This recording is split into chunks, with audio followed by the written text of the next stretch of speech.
Hello everyone, Bob here. Today I'm going to review Tim Burton's Batman Returns on the 4K UHD format. Now this film stars Michael Keaton as Bruce Wayne and Batman. Michael Goff returns as Alfred. Danny DeVito is Oswald Cobblepot, aka the Penguin. Michelle Pfeiffer is Catwoman.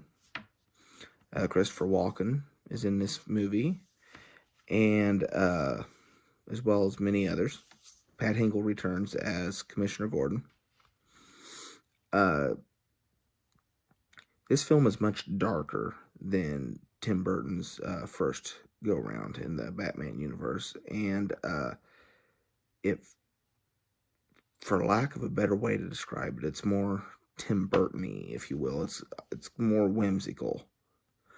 But it definitely has a darker tone. There's just like the Penguin plotting to kill all of Gotham's firstborn sons, and the film overall, it's just much darker and less kid-friendly, if you will, than the first one was. As far as the video quality on this disc goes, as the just like the first one, Tim Burton style, it uses a lot of dark, lots of shadows, and of course, Batman's costume is dark. Catwoman's costume is glossy, but black. And just the different levels, the HDR does a beautiful job of separating them out. And the colors are definitely warmer in this than they were on the old Blu-ray. And the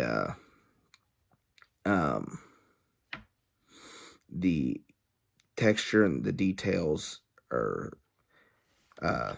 preserved excellently. There is no DNR or edge enhancement. Everything looks good.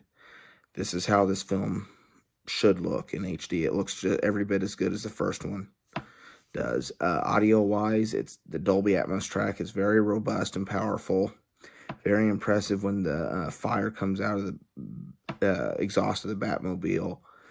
Everything, the Danny Elfman score again gets to blazing and sounds wonderful. As far as the Atmos track and the overhead channels goes, you get when the Penguin's getting his updates on where his penguins are.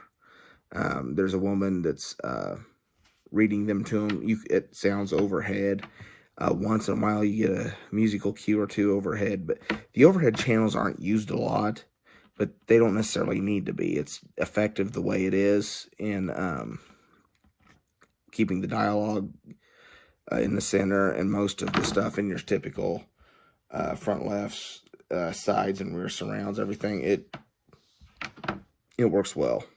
But again, if you buy the steelbooks, the set of steelbooks like I have here, this set here, none of the extras are included. All you get is the 4K disc.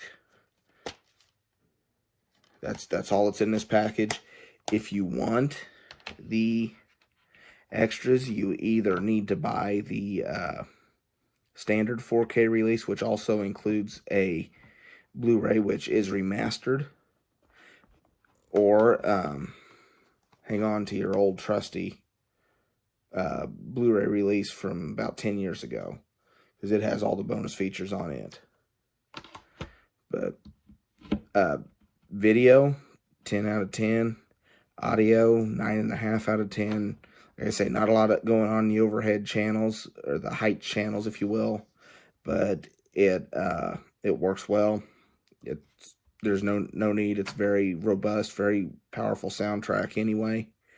And the film itself, I don't like it as well as I like Tim Burton's first Batman movie. Like I say, it is darker. It is more of a,